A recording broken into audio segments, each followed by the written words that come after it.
Welcome back to the channel. I am the most humble man alive. I don't know why I'm continuing to make videos, and the last video I made, I told you it's for a niche market of people that really I'm looking to try and help others. I'm not doing this for myself. I just feel compelled to continue to make videos. I hope to reach out to people and be able to help them through hard times, and maybe bring people into positivity or a better place in life. That's where I'm at now, so I like to help people where I once was. So that's why I'm continuing to make videos. Now, what I wanted to talk to you today about, the reasons why you are depressed. Now, obviously, there are things in life that happen directly to us that affect us and cause negativity to come into our mindset. And it's not all at once, right? Like, negativity starts as a small thing and then it snowballs, it tacks on to other things. I know my depression wasn't flat out, just jumping straight into the depths of it. It was like a culmination of a lot of other things in life that snowballed into the life crushing death ball that it became, right? And I think you're probably very similar to me in that regard. I think that's kind of how society's set up now. Maybe it's intentional. Maybe there's some people behind the screens and behind all the actions and all the choices of marketing and movies and news who have an agenda to crush your soul and see you unhappy, and the human population delete itself. Or maybe it's just the way society is and where we all happen to fit into this ever-changing world that we never suspected would come about. So that being said, there's so many factors that come into why a person is depressed, why they stay depressed, why they continue to get depressed, why they, why it expands to levels beyond what they could ever comprehend, to the point where somebody wants to, take that terrible step that nobody ever wants to see someone go down. I'm going to play for you a clip of something that I think will touch on a little bit of why you feel like you do. Here it is. Organism on this planet that follows the same pattern. Do you know what it is? A virus. Human beings are a disease, a cancer of this planet. You are a plague, and we are the cure. All right, looking at that, it's like, in one way or another in life, you've been told that same thing. And here's a clip from the more recent movie that maybe can help elaborate on what I'm talking about. I saved you. No. No. We were happy on my home planet. Going to bed hungry, scrounging for scraps. Your planet was on the brink of collapse. I'm the one who stopped that. Do you know what's happened since then? The children born have known nothing but full bellies and clear skies. It's a paradise. Because you murdered half the planet. A small price to pay for salvation. You're insane. Little one, it's a simple calculus. This universe is finite, its resources finite. If life is left unchecked, life will cease to exist. It needs correction. You don't know that! I'm the only one who knows that. At least I'm the only one with the will to act on it. Right? These two clips, they kind of point out to a theme that I've just noticed in movies and in life in general, right? We come into this world, we don't know anything, and then eventually we're told that our lives are meaningless and pointless. But not only that, that you are a cancer on this world, and you start to believe those negative things, and then we see the impact of it and how it could be true, right? How it is true. It's like, we are a cancer in this world.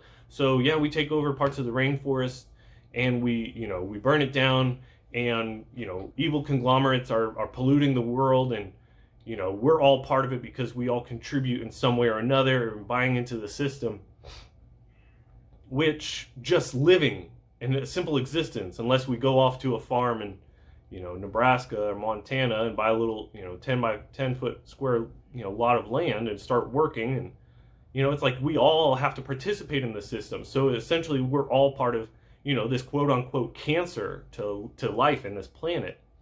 And it's not your fault. It's not our fault. It's just the cards we've been dealt. This is where we are in the world. This is where we are in existence. And that's unfair for the world to make us feel that way. Make us feel like our lives are meaningless. Now, I don't want this video to be too long, but I also want to share with you the places that I've been, right? That's what this channel is all about.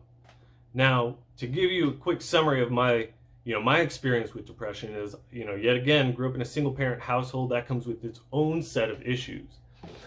And then I, went to school, I watched media, I watched entertainment, and I compared my life to what others were existing and experiencing, and it was not nearly the same thing. We didn't have money in our household or our family. I think the most expensive thing I ever got growing up was when I was 15, it was a stereo, and it still had a cassette portion in it, so that says something. Anyway, not only that, we have media and entertainment industry just pumping us full of things that we are and are not. They're toxifying our minds. They're showing us things, and when we compare ourselves to them, when we compare our lives, our beauty to them, it's one of those things, like, you can only be negative when you compare your life to someone else's. And just as an example, entertainment, I grew up watching, men hustling to get girls and to trick them. There was that, those shows where they would train nerds to pick up women, the pickup artists, right? And like, I wanted to do that, but I wasn't confident enough. And then I watched shows like Nip Tuck or, Botched and like all these different surgery shows. And by the time I was 15 years old, I had a list of things only on my face that I wanted to change. And then I figured out, like, you can change other parts of your body. And I started making a whole nother list of things I would change all over the place. I'd give myself abs. I'd give myself, pecs, shoulders, just whatever it was. Like, I was so insecure about the world I was living in that I began to hate myself. And I began to wish I was something else, something more. And I didn't know how to achieve that. So it's like the shortcut is surgeries, pay tons of money to become something you're not, to cure that insecurity.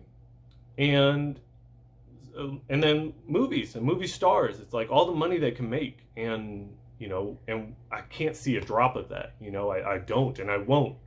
And, they live amazing lives and buy more houses than we could comprehend with more money than we could comprehend. And it's like, well, I don't have that. I don't have those looks. I don't have that potential. Maybe I do, maybe I don't. There's some ugly actors out there, but like, that's just not who I am, and that's not the path I'm on, right? So, you've got the entertainment industry, and now news. Let's talk about news, how it plays into it all. So now maybe you're trying to avoid entertainment. You just want some real facts. Life starts getting older. You want some idea of what's going on in the world around you, how it's affecting you. You turn on the news. If it bleeds, it leads, right? That was in the movie Nightcrawler. And that's such a true statement. We are a society of like, we want to see the blood and gore and guts and who's cheating on who. And it's like, so you watch that, life's dangerous. You can die at any moment. So let's live it up. Like, don't marry anyone because all these movie stars are getting married and they get divorced a month later. And you can't trust anyone. You don't trust the opposite sex. You don't trust yourself to make the right choice in the opposite sex. And so now you hate yourself. You hate the opposite sex. You hate the world. And eventually it just, it takes over. So it's like maybe in the beginning life, gave you, a one-parent household like me. And it's like, that's a lot to be sad about because there's a lot that comes with that.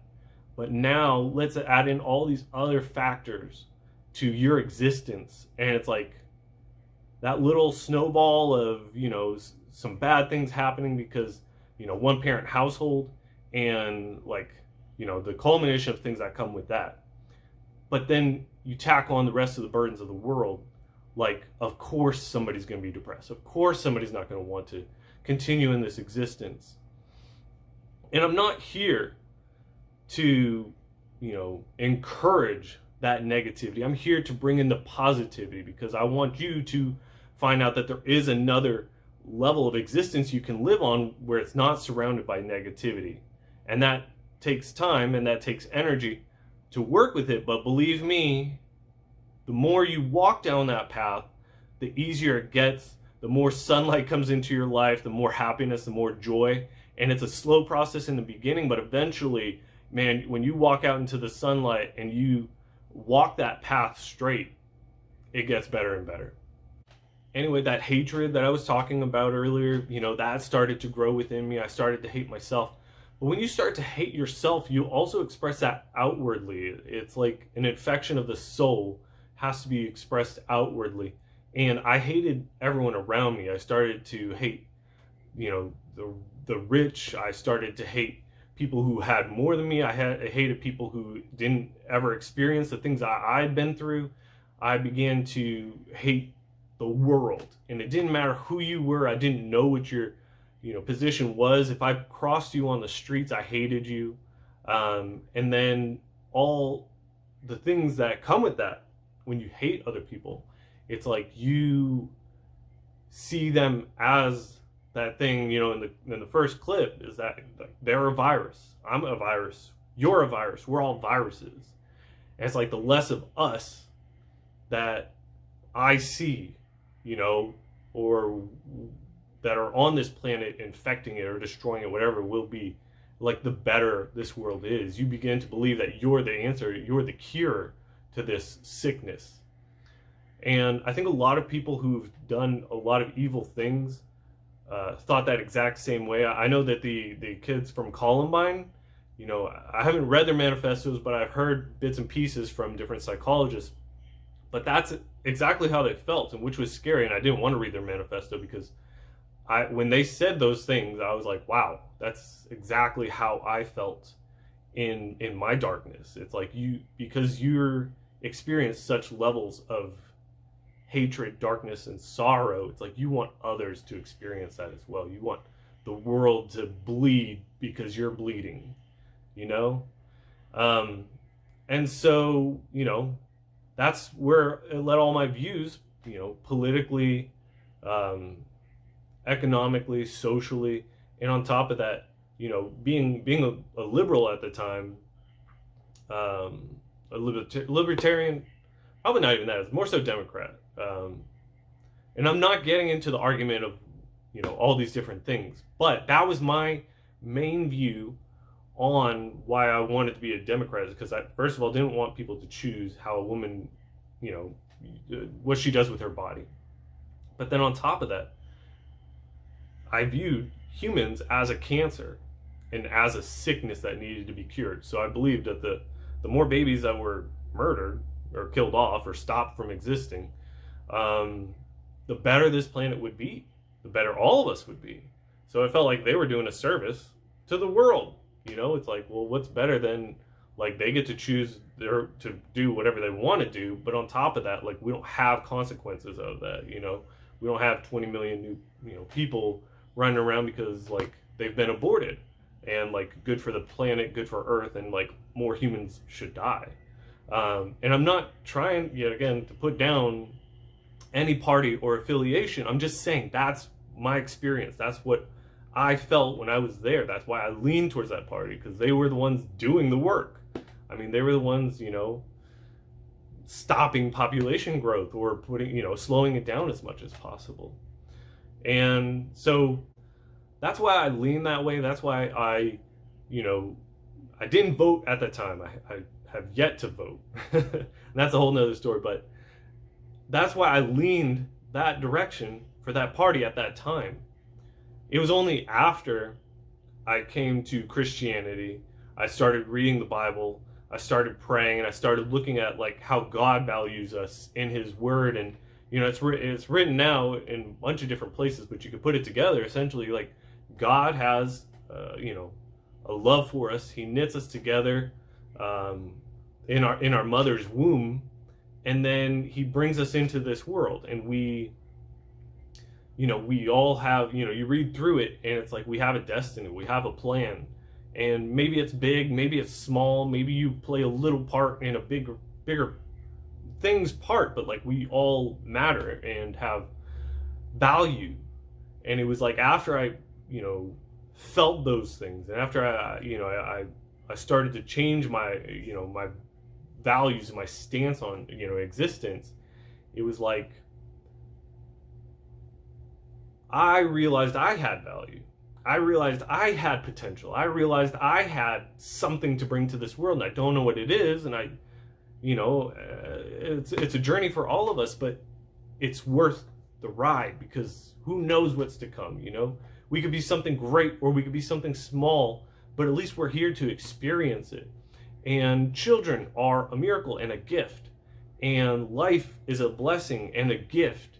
And people are happy when they have kids. People are happy when they bring something into this world that's mirrored after them. I mean, look at all the people who create things, engineers, and Elon Musk, he is trying to create AI.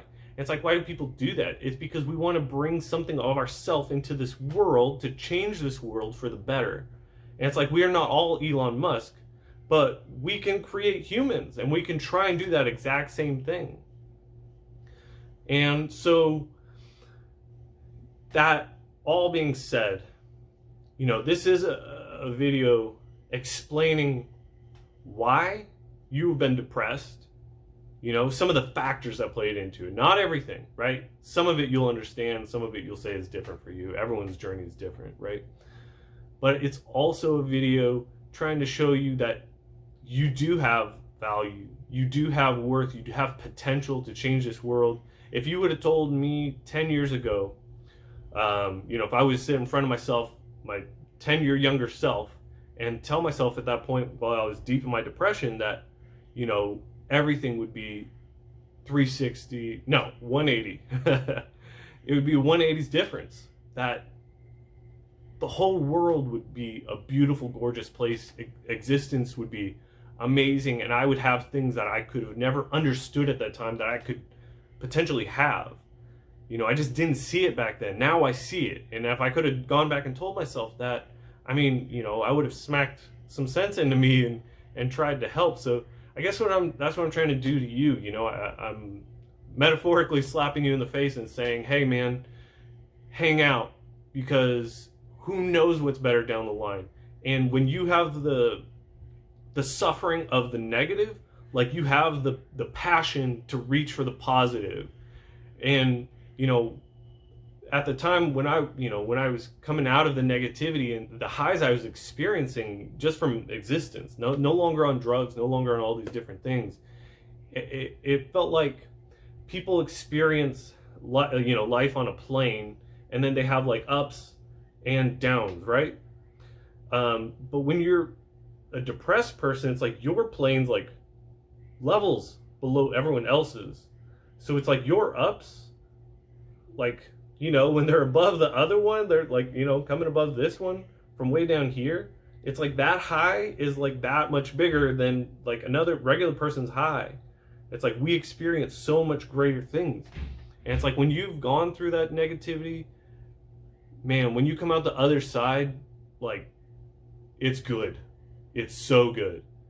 And so I want to encourage you, keep going at this, keep searching, keep reaching for the light, like, let's do this together. But you have a purpose, you have a destiny, you have potential, and don't waste it. Don't throw it away, because there's so much here in this existence that you can grab onto, and that you will one day look back and tell yourself, man, I'm so glad I held on. Just for another day, I kept pushing through. And so I look forward to the future. I look forward to hearing success stories. I look forward to hearing people live better lives. Thank you for stopping by today, and I hope you come back.